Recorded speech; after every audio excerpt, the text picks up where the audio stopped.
Bonsoir, c'est le 20h à la une. Les conditions de détention des enfants dans les 5 tribunaux attitrés de Kinshasa ne sont pas bonnes du tout. Une délégation officielle composée du président de la Cour de cassation et des membres du gouvernement s'en est rendu compte après une tournée. Des mesures urgentes s'imposent.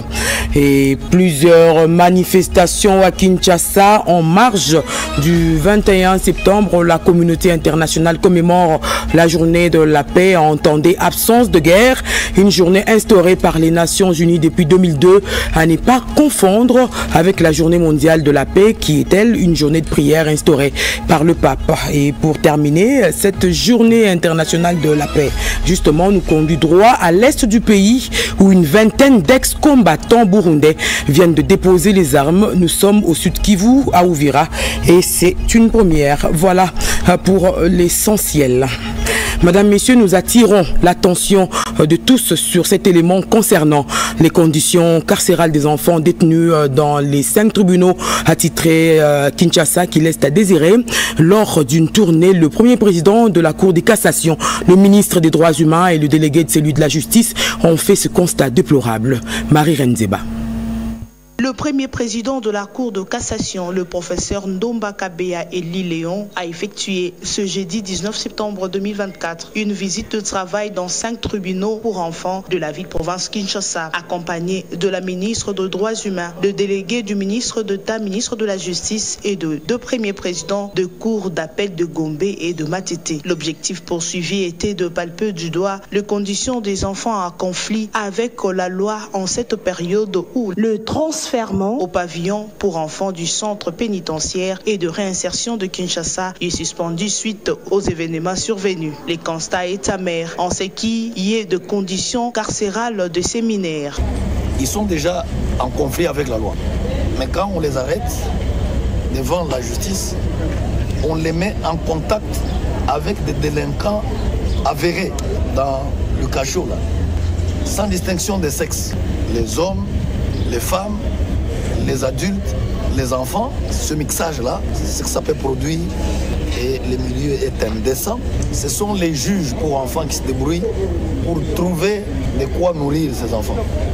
Donc il va falloir qu'on y trouve une solution rapide. Il est impérieux d'agir en vue d'améliorer les conditions de détention des enfants en conflit avec la loi. Excusez-moi.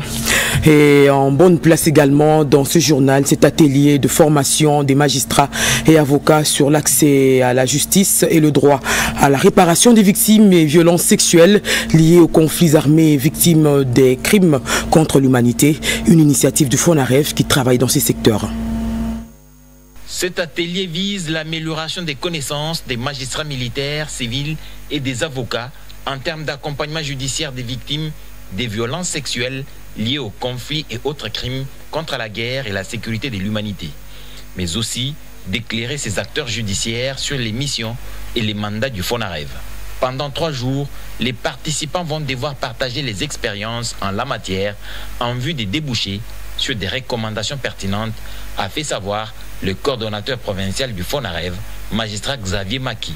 Pour le premier président de la Cour d'appel de l'Ituri, Emmanuel Chamavou, ces assises devront attirer l'attention des acteurs judiciaires qui sont les principaux applicateurs de la loi sur cette catégorie de victimes. Nous sommes témoins des difficultés et des défis liés à l'accès à la justice. Dieudonné Ouringui, directeur des cabinets du gouverneur militaire de l'Ituri, s'est félicité de cette formation qui va permettre la mise en place de mécanismes et stratégies adéquates en vue de soulager la souffrance des victimes des violences sexuelles liées aux conflits et autres crimes graves en province de l'Ituri. J'exprime donc ma gratitude au FONAREV qui organise cette formation et l'encourage à poursuivre sur cette lancée pour renforcer les capacités techniques des magistrats militaires et civils ainsi que les avocats en matière d'accompagnement judiciaire des victimes. Notons que plusieurs thèmes liés à la justice transitionnelle et autres seront abordés lors de cette formation organisée par le Fonds national de réparation des victimes, FONAREV en sigle, en Ituri.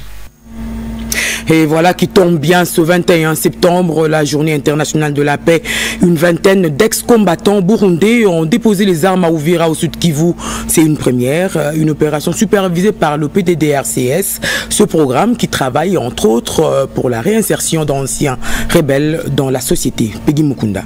La recherche de la paix dans la région des Grands Lacs, le chef de l'État, Félix Antoine Tshisekedi, a décroché la reddition de 11 rebelles burundais et 10 dépendants qui œuvront au Sud Kivu grâce à son programme de désarmement, démobilisation, relèvement communautaire et stabilisation au PDDRCS.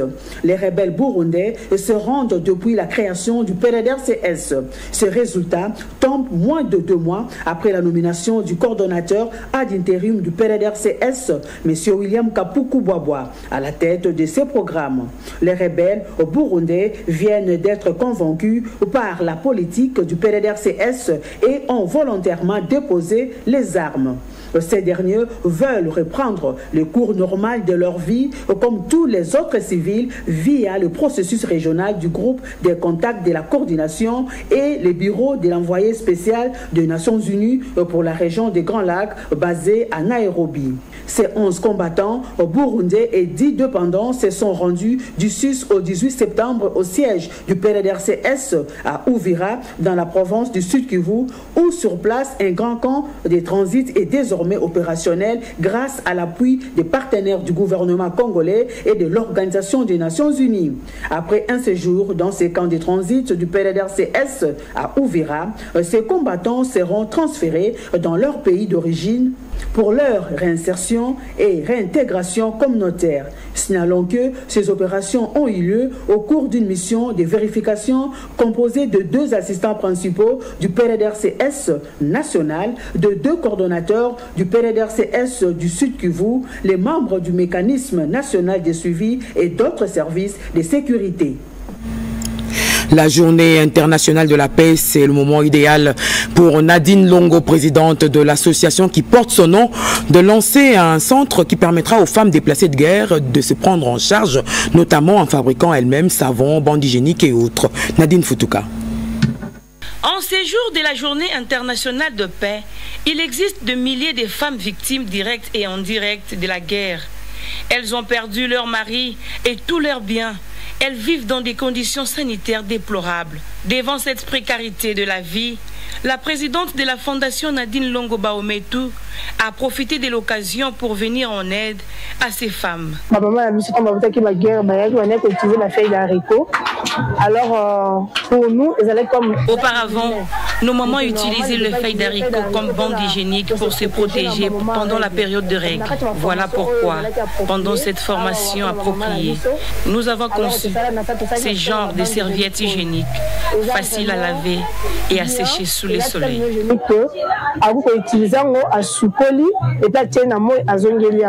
C'est un projet qui amène l'espoir à ces femmes.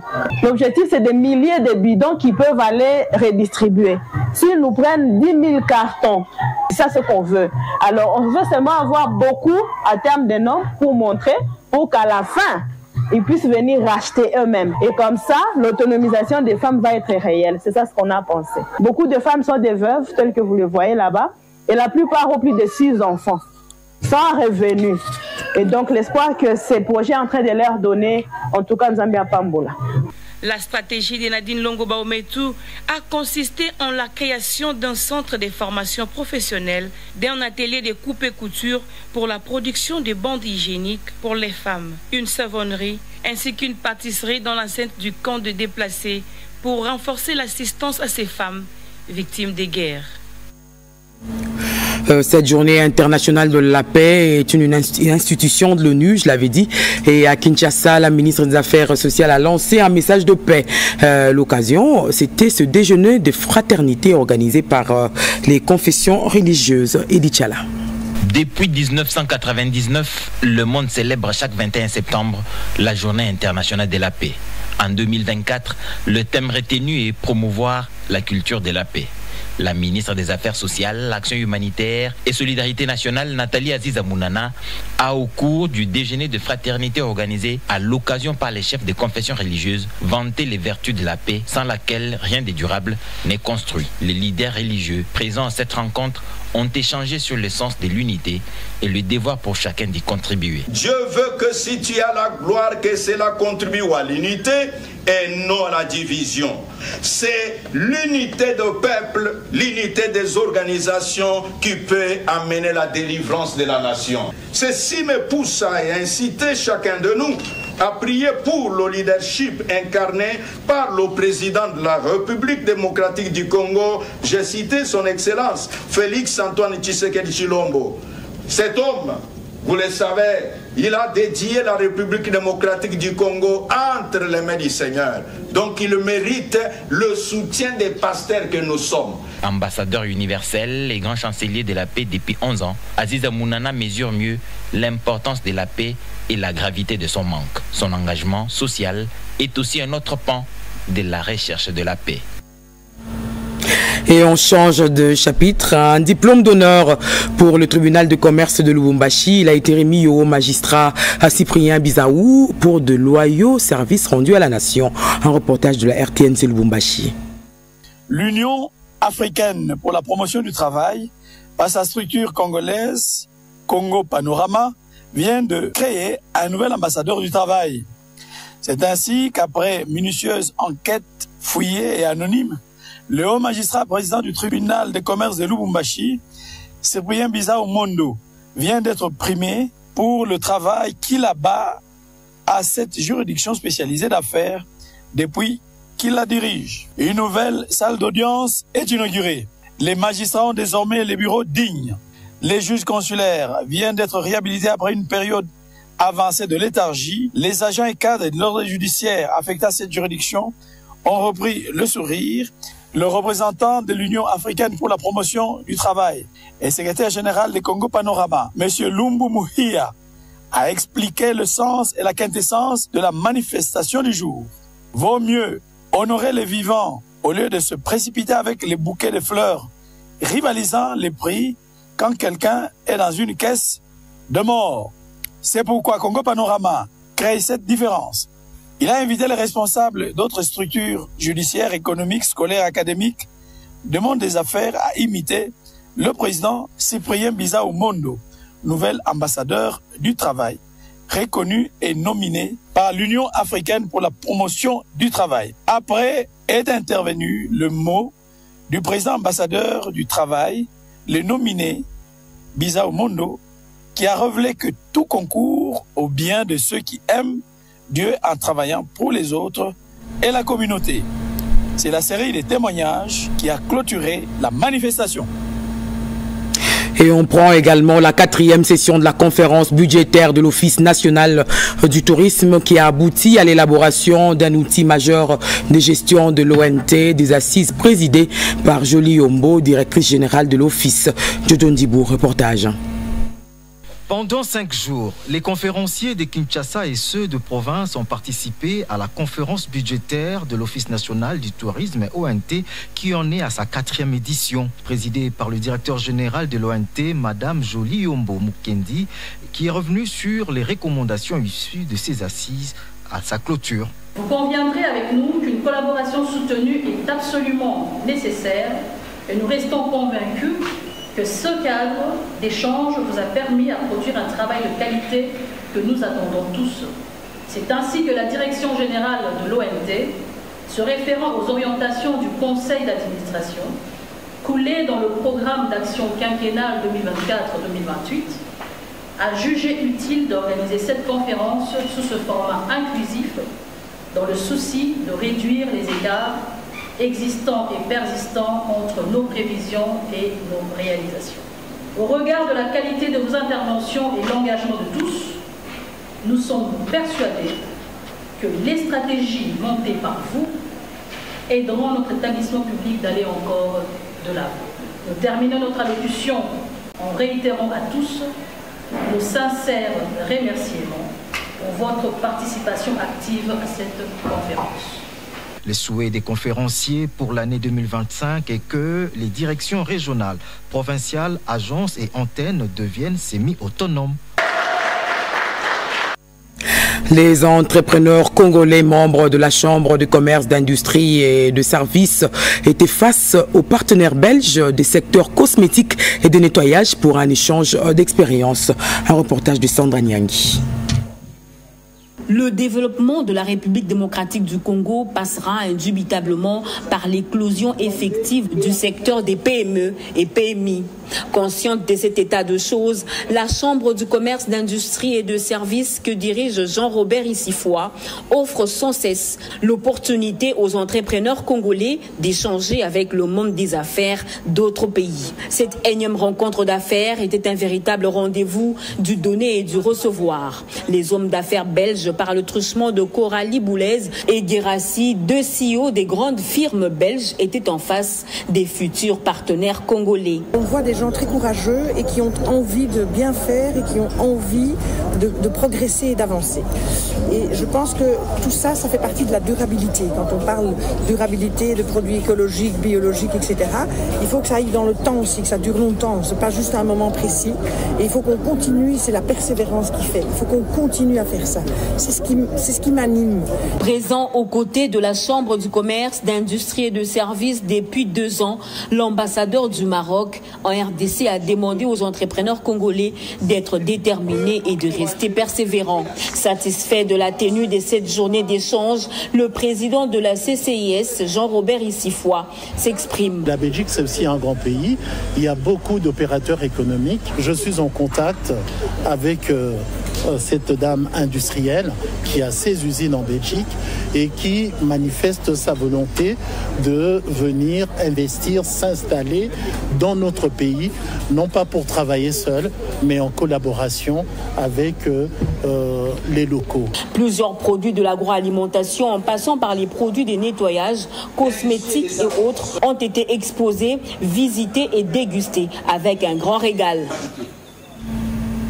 Et un projet qui va permettre aux étudiants de suivre des cours en ligne et d'avoir accès aux bibliothèques virtuelles. La ministre de l'Enseignement supérieur et universitaire Thérèse Sombo a lancé ce projet donc en étudiant un ordinateur à l'Institut supérieur des techniques appliquées. Commentaire Angèle Mabiala. Plusieurs partenaires ont pris part à cette grande activité, dont Matic Entreprise, qui va exécuter les 10 programmes avec une capacité de production mensuelle de 50 000 ordinateurs.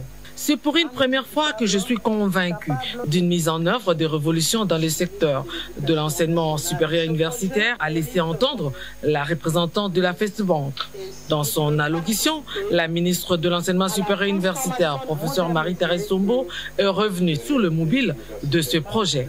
Ce projet mérite son pesant d'or, car il s'aligne et répond à la vision du président de la République, Son Excellence Félix Antoine Tshisekedi Tshilombo, chef de l'État, consistant à moderniser et à doter la RDC d'un système éducatif performant, inclusif et équitable, capable de produire des cadres qualifiés et compétitifs sur le plan national et international.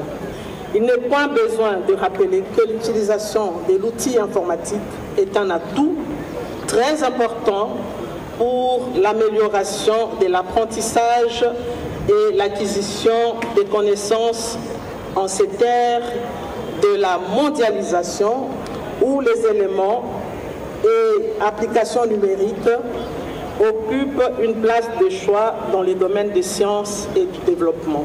Ce projet ne se limite pas à l'attribution d'ordinateurs, il s'inscrit dans une démarche plus large.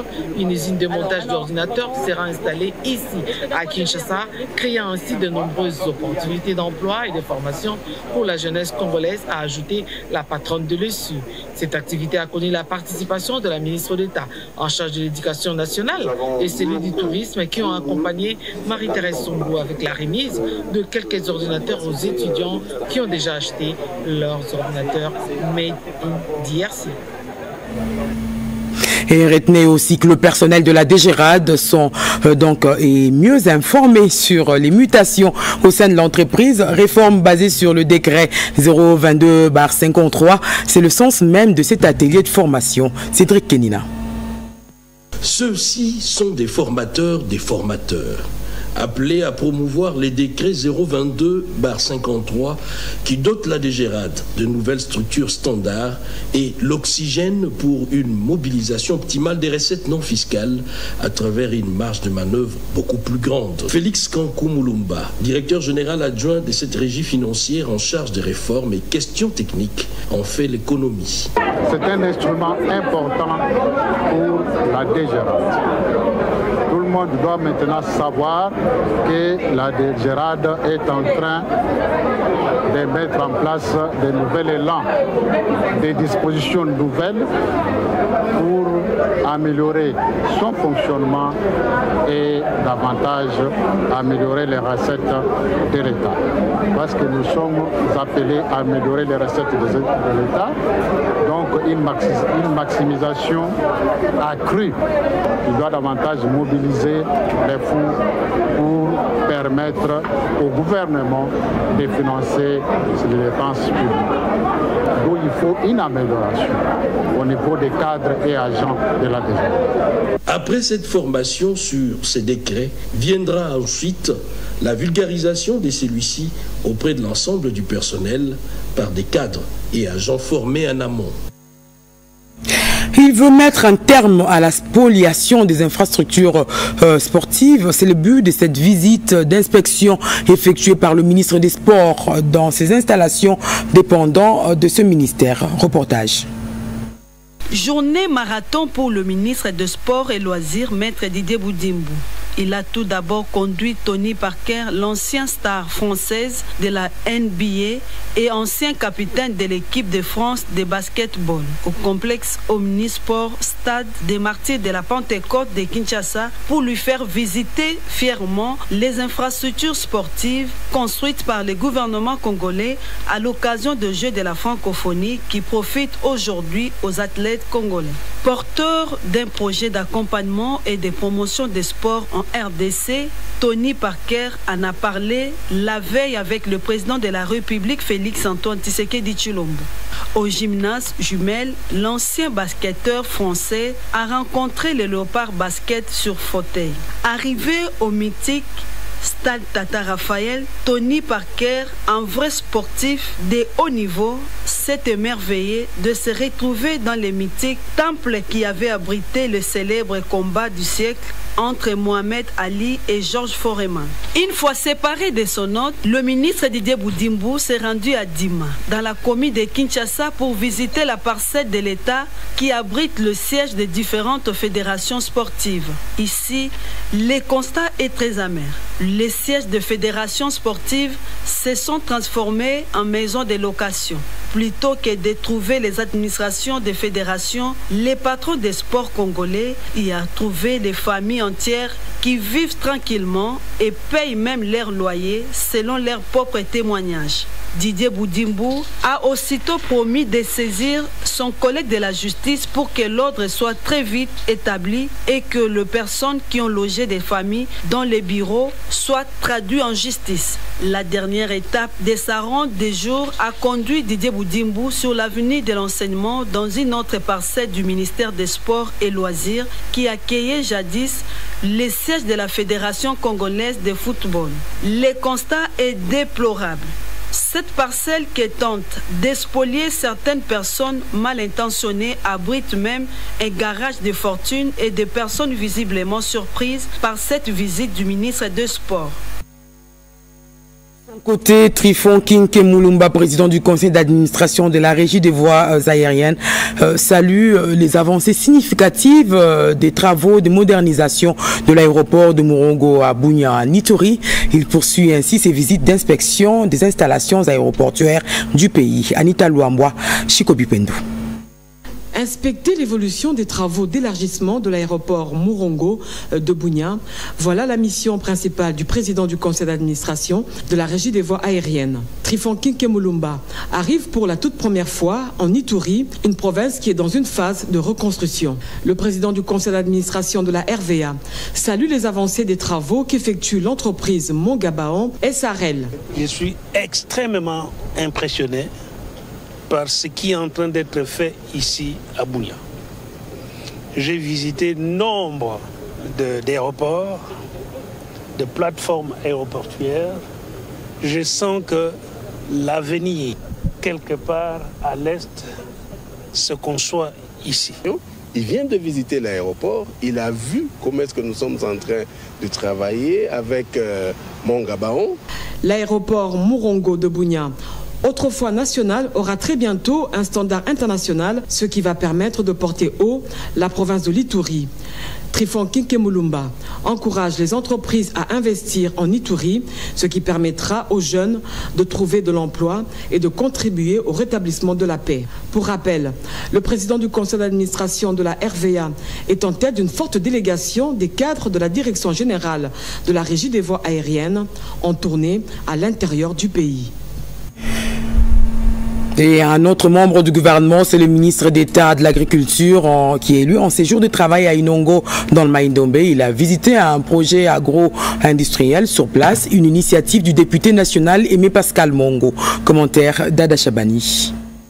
Le projet agro-industriel d'élevage des volailles d'Inongo, une initiative de l'honorable Aimé Pascal Mongo, contribue à la lutte contre l'insécurité alimentaire dans la province de Maïndombe. En séjour à Inongo, sur invitation de l'honorable Aimé Pascal Mongo, le ministre d'État en charge de l'agriculture, Grégoire Mouchaï Moutombe, a visité la ferme agro-industrielle des volailles d'Inongo qui a une capacité de production de 20 000 poulets par semaine. Ce projet agro-industriel bénéficie de l'appui technique des industriels français. Le deuxième volet de ce projet prévoit l'élevage des vaches et la production des laits et des fromages.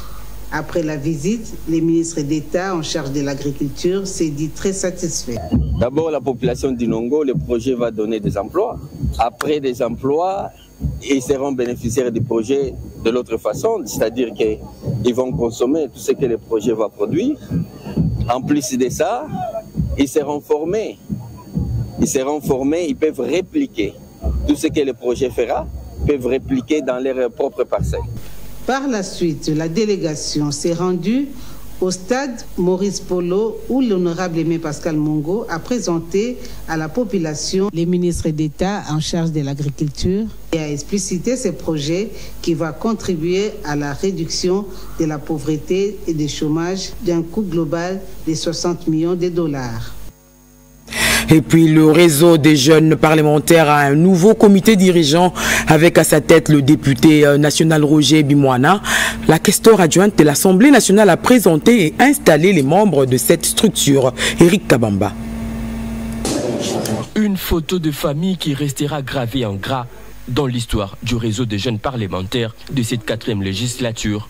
Autour de la questeur adjointe de l'Assemblée nationale, le visage du nouveau comité dirigeant de ces réseaux, présidé par le député national Roger Bimouana. Ce nouveau comité a été présenté au cours de cette première rencontre de ces jeunes parlementaires. Pour son tout premier discours, le nouveau président Roger Bimouana a appelé ses pairs à plus de conscience afin de proposer des projets de loi ambitieux adaptés aux réalités actuelles de la population. C'était une matinée d'échange entre jeunes parlementaires où nous nous sommes réunis afin de pouvoir mettre en place une feuille de route et annoncer notre sortie officielle qui interviendra sous peu. Nous avons créé le réseau des jeunes parlementaires afin de créer une tribune pour la jeunesse au niveau de l'Assemblée nationale afin que la jeunesse puisse prendre part à la marche en avant de notre pays. Les missions que l'on poursuit sont de, encore une fois, créer une tribune pour la jeunesse afin que nous puissions porter la voix des jeunes lors des débats qui vont apporter des débats sur des propositions de loi impactantes lors de cette législature, mais également nous militons et œuvrons pour la représentation des jeunes dans les institutions. Ces réseaux, qui est une plateforme d'échange, de débat pour plaider la cause de la jeunesse, est composé de 4 organes, a précisé le rapporteur du réseau, le député national Patrick Chiba. Les portes sont encore ouvertes pour tout jeune parlementaire de cette législature 2024-2028, car il regroupe des parlementaires congolais issus de toutes tendances politiques représentés au Parlement congolais. Une formation de près d'une centaine d'entreprises enregistrées par l'ANAPEX est prévue aux États-Unis d'Amérique, en Californie. Les producteurs sélectionnés ont reçu de l'Office congolais de contrôle et de l'ANAPEX les critères à prendre en compte dans la sélection des produits agricoles à exposer. Reportage. Terre d'opportunités, la République démocratique du Congo a beaucoup à offrir au monde qu'à recevoir. et la DRC Week, la semaine congolaise en Californie, dans l'État de Los Angeles, aux États-Unis d'Amérique, prévu du 30 septembre au 5 octobre 2024, un véritable outil d'intégration de produits Made in Congo dans le vaste marché américain. Plus de 100 entreprises déjà enregistrées par l'Agence nationale de promotion des exportations. Cette matinée d'information organisée par l'ANAPEX avec le concours de l'OCC, Office congolais de contrôle, s'aligne selon les normes de marché américains. La rencontre de l'AGOA, prévue à Kinshasa en 2025, était aussi au menu de ces échanges. Nous avons réussi aujourd'hui les opérateurs économiques afin de les aider à s'adapter aux normes américaines des produits, des normes phytosanitaires, sanitaires, des présentations d'emballage ainsi que d'étiquetage. La DRC Week mettra en exergue 3 secteurs clés pour la République démocratique du Congo, à savoir le minerai, la culture, les œuvres d'art ainsi que l'agriculture. Elle rentre dans la dynamique de la diplomatie commerciale du gouvernement congolais à travers le ministère de Commerce extérieur que dirige Julien Paluku Kahongia. Et le 20 septembre, le parti présidentiel se souvient de ces morts victimes de l'intolérance politique. On pense à ceux brûlés vifs au siège de l'UDPS en 2016. Le président haï de cette formation politique a honoré leur mémoire. Alain Bikaï. Chaque 20 septembre de l'année, l'UDPS se souvient de ces martyrs brûlés vifs dans la nuit du 19 au 20 septembre 2016 à son siège délimité et tant d'autres tués durant toute la période de la lutte politique de ces partis pour l'instauration de la démocratie et l'état des droits. Leur seul péché était celui de réclamer la convocation du corps électoral dans les délais constitutionnels. C'est dans ce cadre que le président intérimaire de ces partis et secrétaire général, honorable Augustin Kabouya, qui a accompagné les membres des familles biologiques de ces victimes et ceux du comité exécutif national du parti, se sont rendus au cimetière de Kikole pour s'incliner devant la mémoire de ces victimes de l'intolérance politique des régimes passés. Sur la demande de la présidence du parti de fait Dr Etienne Tshisekedi, une messe d'action de grâce a été organisée à la paroisse Saint-Dominique de Limete. Ici, l'officiant du jour est revenu sur les circonstances tragiques de la mort de ces martyrs de la démocratie. À son tour, le secrétaire général de l'UDPS a appelé les membres de son parti à vivre dans la fraternité et se pardonner mutuellement avant de rassurer les familles de ces victimes du soutien du parti. Je lance un appel à nos amis de revenir à la raison, de nous pardonner, de ne pas continuer à faire la honte pour notre président de la République qui nous a tout donné. Il a montré sa bonne foi et nous, comme membres de son parti, faisons un grand effort pour nous arranger tous derrière lui. Et aux familles des victimes, restons toujours soudés. Ce n'était pas parce qu'ils avaient commis une faute, mais c'est parce qu'il y avait un esprit de la mort qui animait les auteurs de ces crimes. Pardonnons les auteurs de ces crimes. C'est à la permanence du parti que s'est clôturée cette manifestation. Et le dernier élément en image de ce journal, elle vient de naître, Course contre la honte, un roman de 227 pages qui vient enrichir nos bibliothèques. L'œuvre de Renette Moulonda peint la vie d'une femme africaine qui lutte entre modernité et tradition.